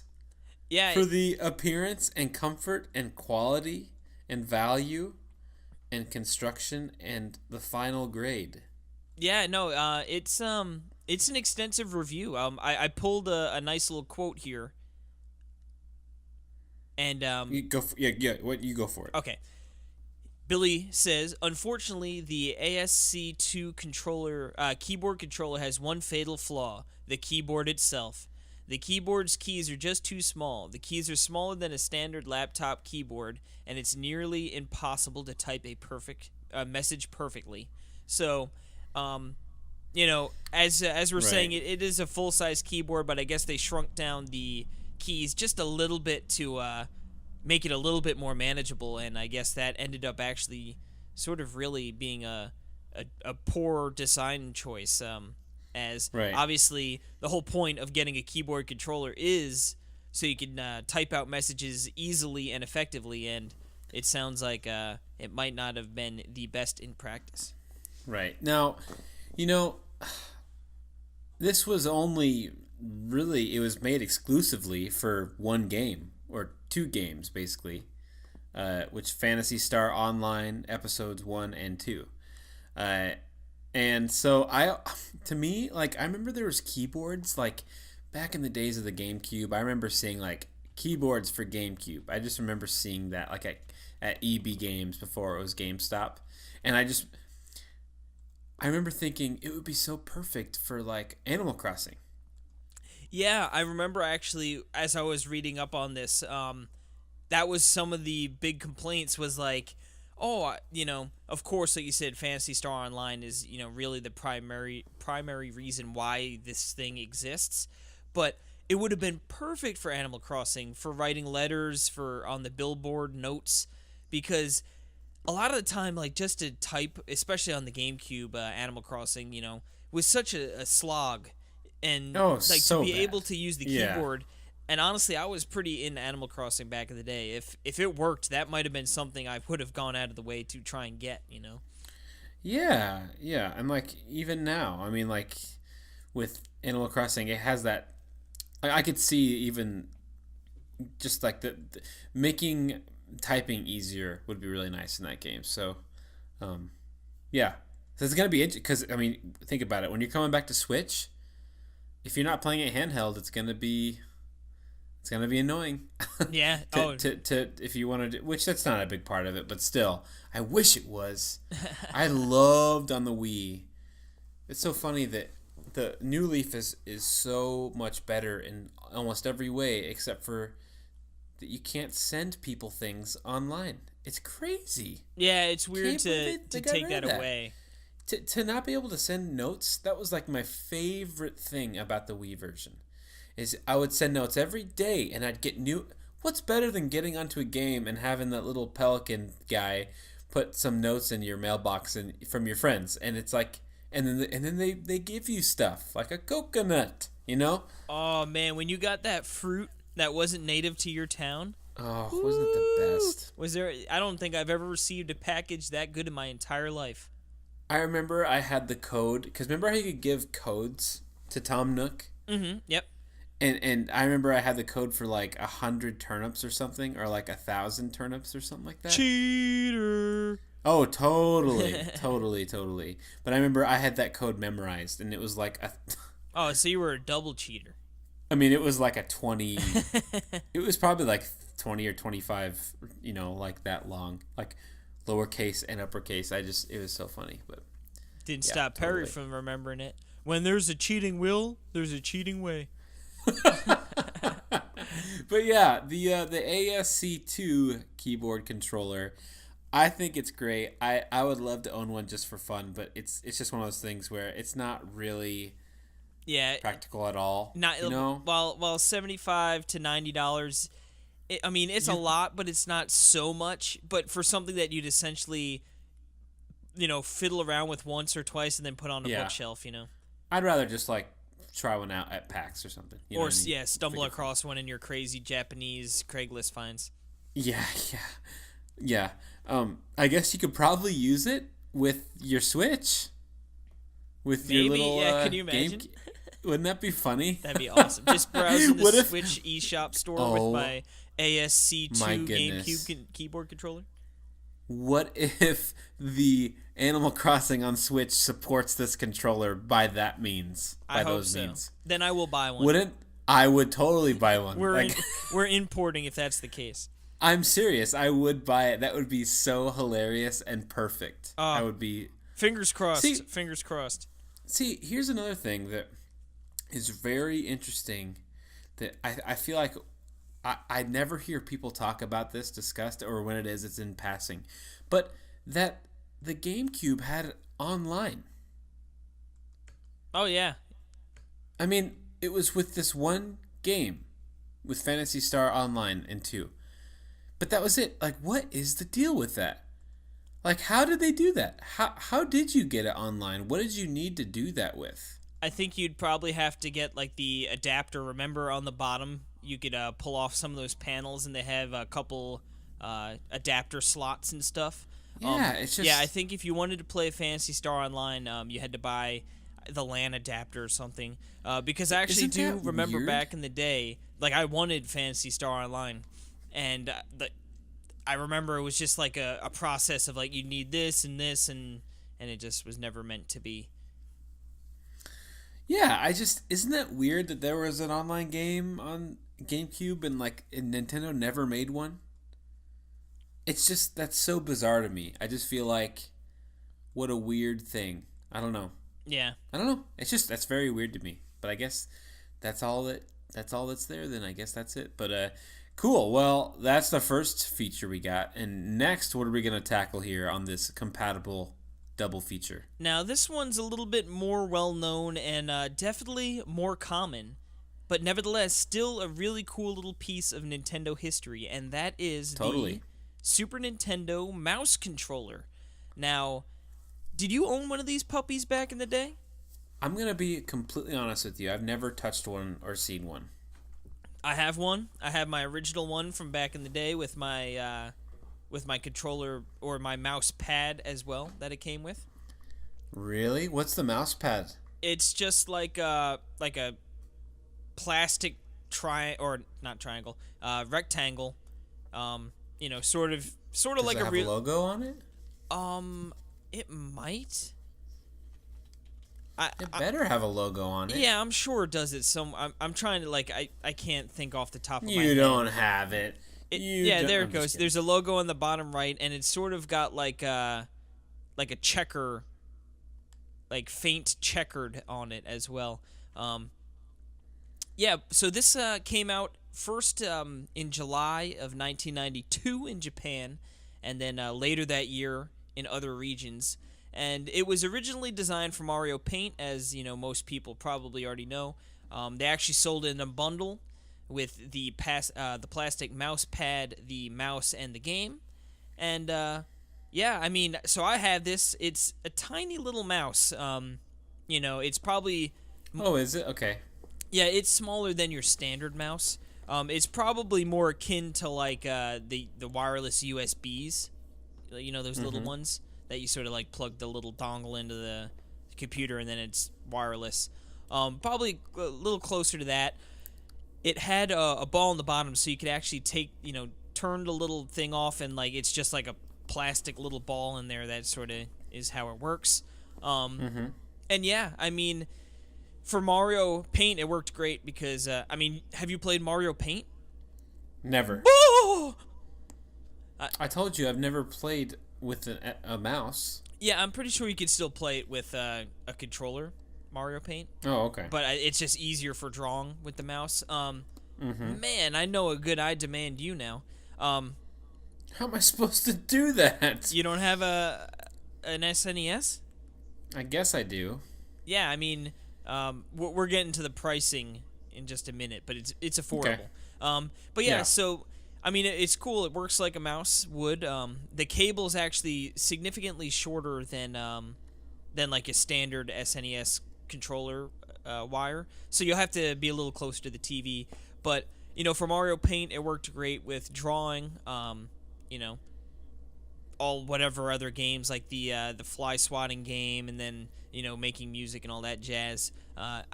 Mario Paint, dude, what a game! I remember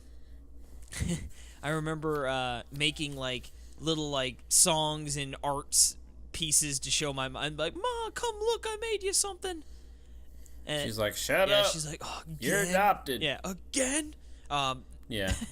But no, definitely a fun game. It's pretty much like, I don't know. I guess like it felt sort of like Microsoft Paint, in that sense. But like you could also make music and little animations and stuff. No, so I mean, here's the thing, Casey. A lot of that, the sequel to this game, is WarioWare DIY. I thought you were gonna be like Photoshop. No, I mean it really is like a lot, and even and then like after that, it comes Super Mario Maker.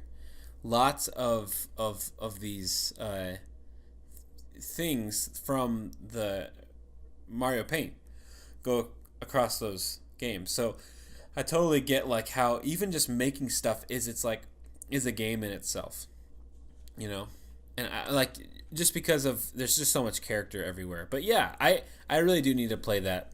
I feel like now it would stink. You know what I mean? Like now. No, I know what you mean. Yeah.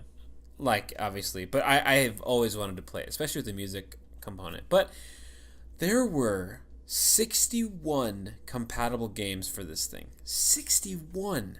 Yeah, a whole bunch. A lot of them are Japan only. So yeah, the number is way smaller for for us in the North American area. Now I didn't get a complete count on that, but I don't know if you want to run down some of the sort of popular and cool games that utilized it. Yeah, I think the last one you have on here is definitely the coolest, like for practicality. But Wolfenstein 3D, that's so cool. Which I thought was a little ironic now that Wolfenstein 2 is going to be coming out on the Switch just next year at some point. And at first I'm like, oh, that's funny. Wolfenstein 3D used the mouse. But I guess it makes sense because that originated, I'm assuming, I mean, I don't know 100%, but I'm assuming that was a game built for the computer that was ported over and made to work on the SNES. Yeah, and that's what a weird idea. What a weird concept that this computer game and then you can use a mouse on your... It's weird. Yeah, a little bit of a trend with these next games, too. Yeah. What's this next one here? Sim Ant. I just love that there's a Sim Ant game. Now, I don't believe it works with Sim City, ironically enough. But for Sim Ant, it does. Is that a real game? Are you making a joke here? No, that's a real game. Sim Ant? Yeah. You never heard of that? I feel like you're yanking my chain right now. Well, here I'll link you. No, I'll look it up. I'll link you the Wikipedia page. Yeah, but you could have doctored up a Wikipedia page. I want you to look at the box art, and you'd be like, man, Casey might have actually doctored up this one. Okay, it's loaded. Oh my goodness, 1991, it came out for Windows and Mac. 92, it came out on the Amiga, and 93 came out on the Super Nintendo. Is that a guy in the background, like Mowing the lawn, his yeah, lawn, running. like running? Yep. He's like, I need to. I think we need to play this game. Look at the screenshots. So weird. So weird. No, yeah, I was not joshing with you. That's a real game. You weren't. Okay. Well, I thought like you like wrote something and then like you deleted something and then it just looked like that and you were making up this game Sim Ant. Nope. But no, he's telling the truth, folks. Funny thing about me is I've never told a lie, Perry. Just so you know. Yeah. Next up, we have Jurassic Park that you could use the mouse with, which is interesting. I don't really know anything about that game. Yeah, I don't know a terrible amount of it about it, but I just figured sort of a big IP, and it sort of doesn't seem like a game you would need to use a mouse for. But looking at the screenshots, but I'm not sure. Apparently, you could use it. I don't know to varying degrees of success. But this next one is Civilization, as we know, is also a computer game first that came over. So that again, that sort of makes sense that you would be able to use the mouse. And then last but not least, I'm gonna let you take this one. Yeah, Mario's Super Picross. Very cool. Now that's this is Japan only, but what a great idea! What a great game to use the mouse. I mean, because it's kind of like that. Like on 3DS, you can use the touchscreen, so it works really well. It works fine with standard button controls too, but that would be fun. That would be my way to play it. It's funny for me. I was just like, man, Picross goes a long ways back, doesn't it? Oh, totally. Because I didn't play my very first. It goes back to the Game Boy, yeah. I didn't play my very first Picross game until the free Twilight Princess version from. Was it my Nintendo or was it still My Nintendo? All right, it was my Nintendo at that point. Yep, that was when we thought my Nintendo was actually pretty cool. Yeah, we're like, wow. Like a new game and like a new Wario, and they're gonna do this like every month. This is amazing. I need to save up my coins every day. Make sure I get. There hasn't been a game since. Well, as I alluded to before, pricing on the mouse controller is actually way more reasonable. At the time of when I was looking these prices up, you could get the mouse for about $6. You could get the mouse with the pad for about $9, and to get the whole bundle with Mario Paint, the pad, and the mouse, it was going for about $25. So, oh man, that's good. Much more reasonable. Totally. If you're ever curious about trying a piece of Nintendo's past here. I wonder if I could use that on the Retron. Probably not. It's probably not compatible, right? The mouse. I think it should be. I mean, it's just another controller, right? I don't know, but I'm surprised. Yeah, and real quick, Hyperkin is released or has released a new Super NES mouse. Oh, really? Did you know that this year? Like this year? No, that's weird.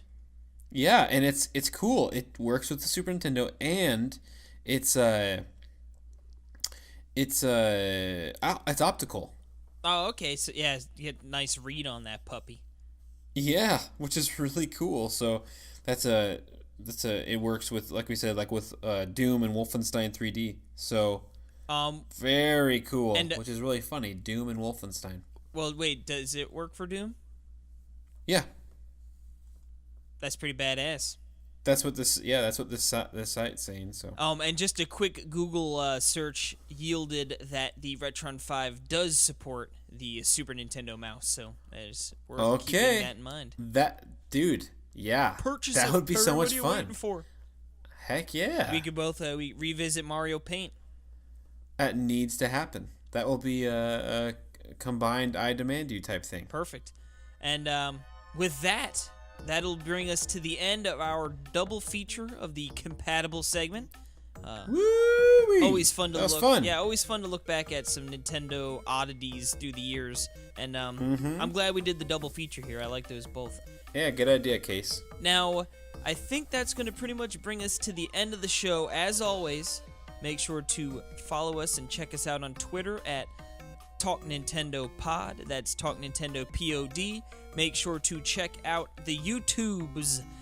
You can just type in Talk Nintendo into YouTube. It should pop up. Also, if you're listening to this on any podcast services, you can just check in the description. We've got a link that sends you right there.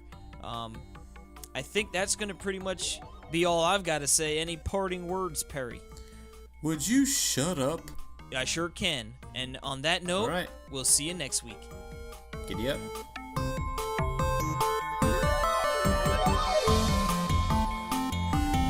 What did I just tell you?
Buddy ball, wacky bat, gobble golf, netball, and rhythm racket.